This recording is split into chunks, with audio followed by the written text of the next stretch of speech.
Welcome to the Real Estate Roundtable. My name is Eric Frazier, and with me today is Emerick A. He's the owner and team leader of Keller Williams Preferred Properties out of Prince George County, Maryland. And we have started a discussion about business planning for real estate agents in 2023. And we've covered a lot of territory. Right now, we're focused on the origin, your story, your origin story. Why did you get into real estate? And Emerick has shared his origin story. I've shared mine. And what we're looking for in establishing your story of origin, why you got into business, is some emotional connection. What is something in your story that people can relate to, that would say, oh, wow, that's my story? And then who are you going to share this story with? So I'm going to keep bringing up your avatar, because sharing your story needs to relate to the clients you want to do business with. So Emerick, again, you have a great story and you've done some pretty amazing things in your life. And part of telling your story of origin, you not only talk about, why did you get into the real estate business, but you also talk about some of the challenges that you had to overcome, some of the hurdles that you had to face in and getting to the point where you are today as a professional, seasoned, established, successful real estate agent. Right. So what are some of the things that agents should focus on in talking about their hurdles and challenges getting where they are today? And maybe we can start with ourselves. We'll let you go first. Right. So, one of the biggest challenges, Eric, I believe and we ignore this, is it's your home life. When you say your origin of how you were raised, where you've come from, that shapes and molds you. And like for me, coming from a single parent home, my father died when I was 2. My mom was raising 4 boys. My best friend, grandmother and grandfather died. They were raising him. And then she took him in. So now there was 5 boys. So you really didn't know and you didn't know the difference between any of us, because she treated all of us the same. Growing up in West Baltimore, and just to be quite frank, just my experience with having 4 older brothers, 3 of which I would say they weren't the best citizens, right? And they always guided me, even the parent, I say, without a father in the home, they always guided me in the direction of saying, don't do what we did, do something different, because you're different from us. And they always said that to me, and they always treated me that way. And so I understood what the right path was. And when I say right, that's because I'm left-handed, right? So I believe left hand is the right hand and right hand is the other hand. Right. And so, they always told me about going down that path. And I watched, and I learned from them. I learned vicariously through them. And I say this all the time: I wouldn't be who I am without my brothers. And that's a fact. Because they, like I said, they always guided me in the best direction, so that I would always look for the best things out of life. And that worked. That was tremendous for me. And the hurdle was still growing up in the inner city, growing up in an environment where a lot of the people in your space, let's just say, aren't the most productive people. And there's so many temptations. There's so many attractions that are really distractions. And just growing up in that environment, it made you just a little bit tougher learning. And I think one of the biggest things was learning and understand that the streets are a business. The streets are a business. It's just an illegal business. And the rules of business are the same, whether you're in formal business or informal street business. The rules are still the same. The guiding principles are still the same. It's just that one will take you down a path where it will irreparably affect your life and take you down a not so pleasant course, and could possibly cost you your life.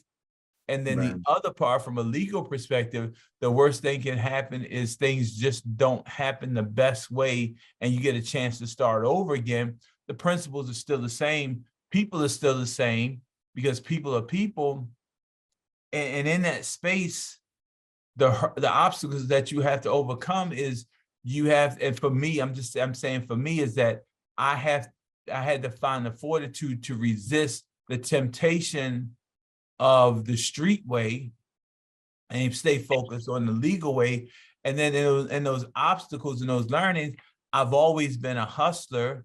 When I say I've always been a hustler, I was a paper boy. I shoveled snow. I cut grass. I worked as a short order cook. You get what I'm saying? I did all kinds of things to get me to this place. And the obstacle that I had to overcome was not to be caught up, and this is no disrespect to anyone in those places, not to get caught up in a menial existence, not to get caught up in being satisfied with the day-to-day ordinary lifestyle. That's an obstacle to overcome, because when you're making money and your basic requirements are provided, then if you don't look beyond your basic requirements being provided, then you will stay in that space to say, I'm existing and things are working for me and I'm living. That's an obstacle to overcome. So you go the other way. You say, I'm going to take a harder path. I'm going to step out and I'm going to have confidence in myself. I'm going to step out and I'm going to pursue business in a different way. I'm going to pursue a different lifestyle. That's a challenge. That's stepping out of your comfort zone, because it's easier to do less and do menial things to get you from day to day. It takes a little, and that's an obstacle that you have to overcome. And you have to like test yourself and be willing to step out there and challenge the status quo. So from an obstacle perspective, I look at that as an obstacle. Don't be medial, don't be average.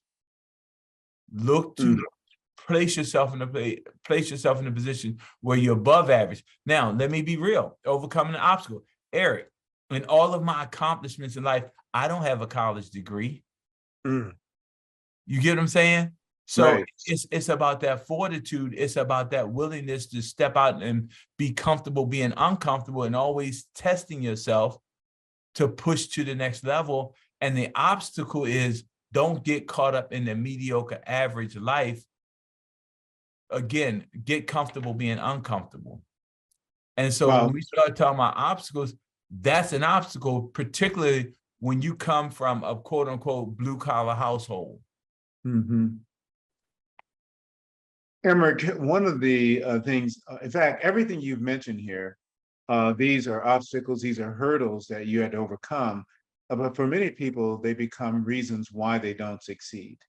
And so it's interesting that you've kind of laid it out here that, you know, the hurdles you had to overcome to get to this point in your life first began at home. You know, unfortunately, with your father passing young, and then, you know, not having, you know, that father figure in your home, many people will see that as a reason for their failure.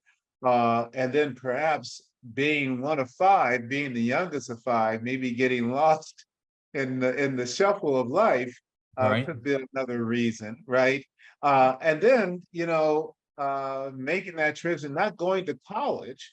Instead of going to college, you went to the military, and the military didn't necessarily prepare you for real estate. You had to learn about that, you know, as you were striving just to, you know, improve yourself, become a homeowner, because of the great example your mother set of becoming a homeowner. So you knew you had to do that. But all these things could easily become excuses to you not succeeding, but yet they appear to have been the reasons why you succeeded. And I received that. Now, let me be clear. I'm not a college graduate. I did go to college. I did take classes. I'm not a college graduate. And to be quite honest with you, it's kind of interesting. I had this conversation a little earlier. I